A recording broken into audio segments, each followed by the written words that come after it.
I'm 1st District Councilman James Brown, and we're here for another council comment. Today, we're going to visit some locations here in the North Lime corridor. You know, there's a lot of redevelopment and reinvestment in this community, and there's some businesses that are providing opportunities for the neighbors and the people in the community to get engaged, get involved, and be a part of the change that's coming in this community. Today, I'm here with Aaron Kersey. He's one of the managers here, or the manager at the store at North Lime Donuts.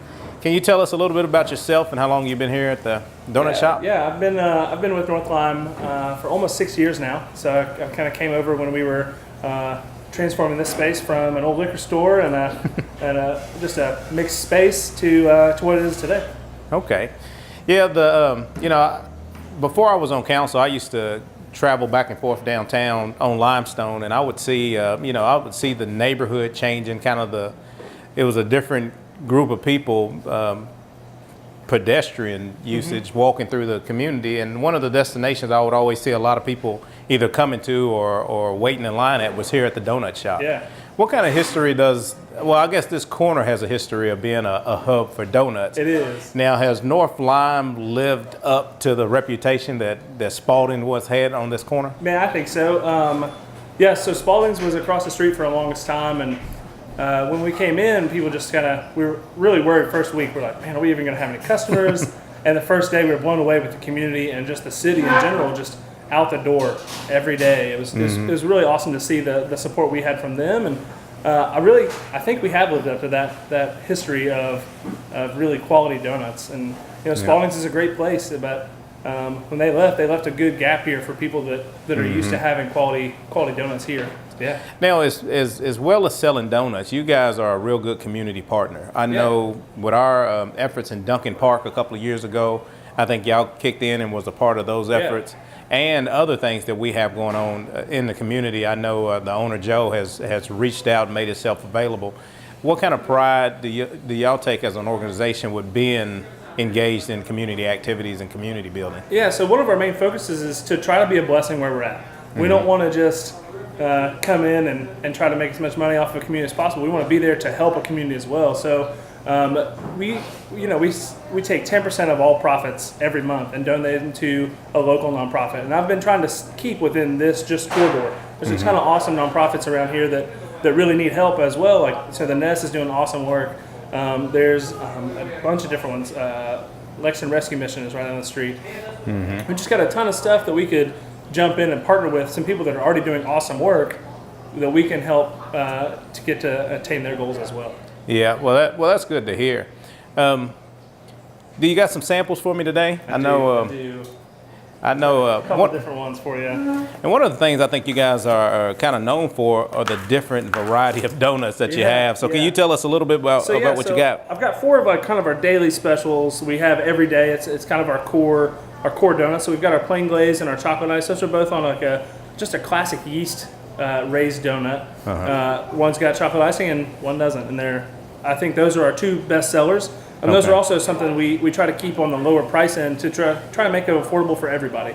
Okay. North Lime Corridor's got a lot of people who are a little lower income status, but we don't want them to feel left out whenever we have some that are more expensive, but we want to offer something for everybody. So that would be our glaze and chocolate. We also have our cinnamon sugar and our funnel cake, which are just 2 of our plain cake donuts topped with different things. And then we have a couple of our specials. Today we've partnered with it's a children's theater in town, and they're doing an elephant and pig play. And they are, so we did a pink iced donut today in honor of that. Then also on Wednesdays, we do a vegan donut. So I think that's, with food allergies and just food choices just on the rise, a lot of people have the dairy or egg allergy. And so we offer a vegan donut on Wednesdays, which has no, it's no animal products, no dairy, no meat, anything like that. But it also cuts out eggs, and so it gives everyone an opportunity to come in. Okay. Yeah, so I'm probably going to eat those once we stop rolling the Yeah, camera yeah. because I don't want people to see me eat a donut with one bite. Now, North Lime as a brand is expanding. Y'all, how many locations do you have now? So we just opened our third store this past week in Louisville. So we've actually got two here in Lexington. We've got us here on the corner of 6th and Lime. We also have one in the Stonewall Shopping Center on Clays Mill Road. It's on the corner of Clays Mill and Wellington. Okay. It's down there, and then the shop in Louisville just opened as well. Okay. Well, thanks for having us here today. Yeah. Thanks for being such a great community partner. And I would encourage anybody that if you want a good donut, come to North Lime Donuts and get you some of this variety. Continuing with this council comment, today we're at Al's Bar at Fida's Caribbean Cafe. Mm-hmm. And this is David Lorenville, who is, David, why don't you tell us, introduce yourself and tell us what you do here at the cafe and at Al's Bar. Well, my name is David Lorenville. I am one of the owners of Fida's Caribbean Cafe. Essentially, we lease the kitchen out here at Al's Bar, and we serve Caribbean-oriented food. My mom, she's the owner, the heart and soul behind everything. She's from Haiti. And what we're doing here is that we're introducing Lexington, particularly the north side of Lexington in the No-Lie corridor, to Caribbean culture and Caribbean food. So okay, well let's talk about how your mom got into cooking and starting her own restaurant. Now is she one of the people that keep all the recipes in her head? She doesn't have a cookbook to share. She probably just does it all off of memory. There's no cookbook. Me and my brother, we follow her around. My brother Ruben Lorenville, we're pretty much both of us here, me, my brother, and my mom, and we follow her around just trying to write down everything that she does. But she does everything from her head. She was born in Haiti, learned to cook ever since she was a kid. While she was in Haiti, moved to the Bahamas, I believe at the age of 17, worked in the service industry there, because it's a huge tourist industry, cooked in several different hotels, and then moved to Florida, Miami, Florida, when we were about 27. Okay. That's where me and my siblings were born, and my mom has been cooking ever since then. So okay, so this is a lifelong craft. It's not like something that she just got into. She's been doing it her whole life. Oh yeah. So now tell us how the partnership here at Al's Bar came along. How did that happen? Well, it's pretty interesting. We decided that we wanted to do an actual brick and mortar because in the past we've done several different pop-ups, and for what we've been doing, it's mainly been catering, and there really wasn't like public access unless we were at like a festival or something like that. So we started looking for a brick and mortar in the area, and one of the places that presented itself was a property owned by Les Miller, who owns Al's Bar. Okay. And in the pursuit of that property, he offered to open up his kitchen space to us because there really wasn't any cooking going on in there.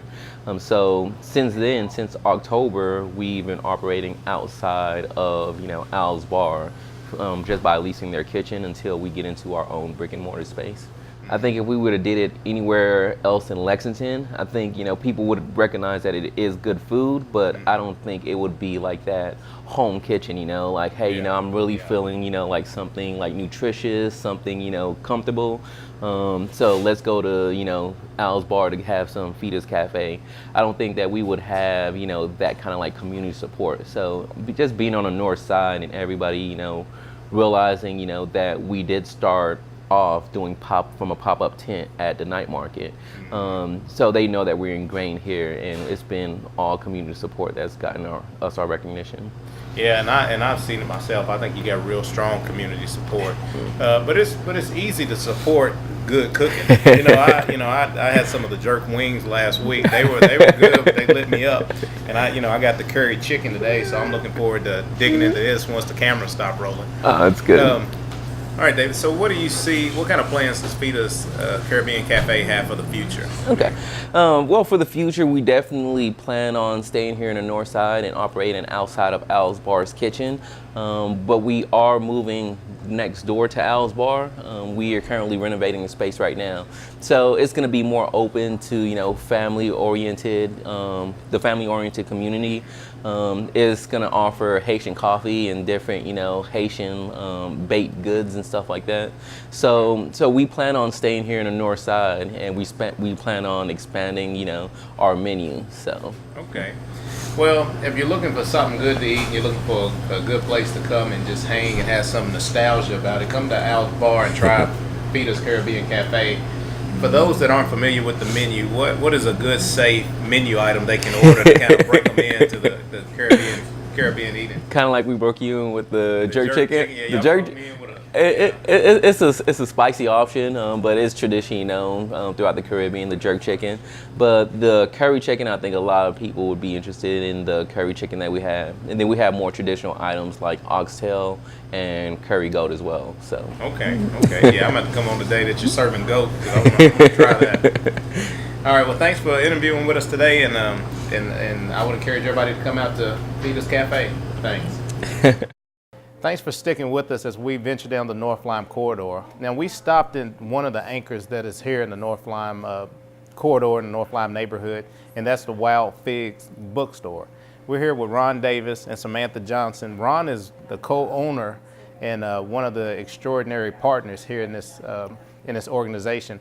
Ron, can you tell us a little bit about you, your background, and how you got into the book selling business? I got wrangled in by Crystal, my partner. She writes and teaches writing. Loves books. I've sold books before at a bookstore in Louisville years ago. My background is in graphic design and marketing. I've won Al Smith Fellowship Award here for visual art several years ago. I've designed Crystal's book covers, her recent books for University Press of Kentucky. And we had our old store over on Leestown Road and closed, it's been 3 years now. Okay. And how long, well, I'm sorry, I didn't mean to interrupt you. How long have you been open here? How long has this store been open? 2.5 years now. We were approached by agents of No Lie CDC. Okay. To open up here, reopen here in the neighborhood, and we responded positively, and it's been a good experience so far. Okay. So you was actually actively recruited to bring your business here to this corridor. Yeah, because at the end of the old location, we had closed that store with no intent of selling books again. We were kind of done, and we were going to move on. And at one point, we had wanted to move to this area. We looked into it, and there was no space available.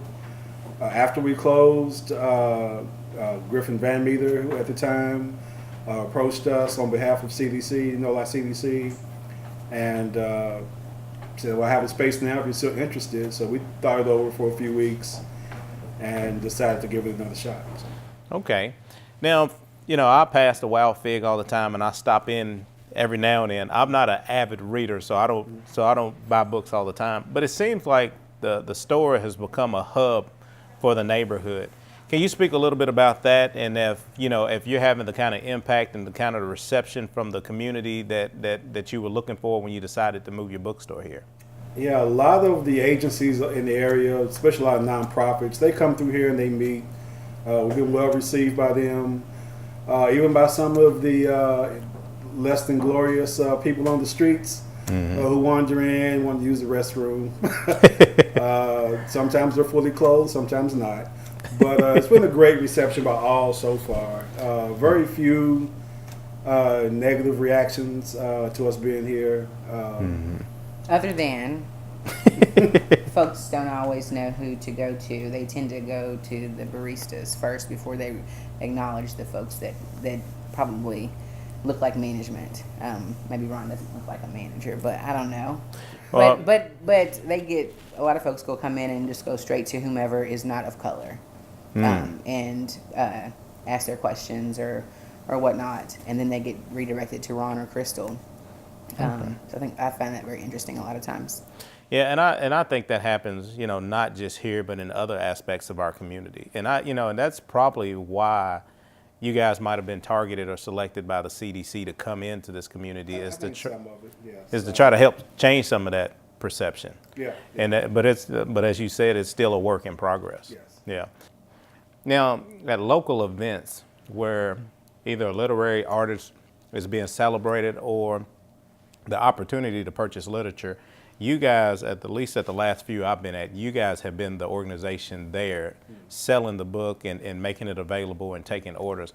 I think that is a good organic way to get you guys exposure in the community in a way to partner with a local business. I think that's good when I see it.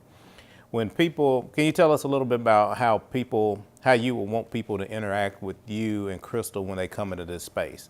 I mean, as opposed to just going to the baristas when they come in. They might be looking to order coffee, but when people come in, how's the best way to make the most out of the bookstore and get the information they need? Well, ideally, our goal is to get enough customers coming through that where me and Crystal don't have to be here. We're mom and pop still. Mm-hmm. So at least one of us have to be here to try to keep our overhead down. We would like to have at least 2 people here at all times. That's my role for right now. But it serves us when we're able to go out and venture out and into the community to other events. Because we miss out on a lot between her main gig teaching or out promoting her book and me being stuck here. We miss out on a lot of stuff that people invite us to events. We just can't make it because we can't afford the staffing. Here's a tip. Always tip. That is the most helpful thing that can happen in this coffee shop and bookstore. Okay. Well, there you have it.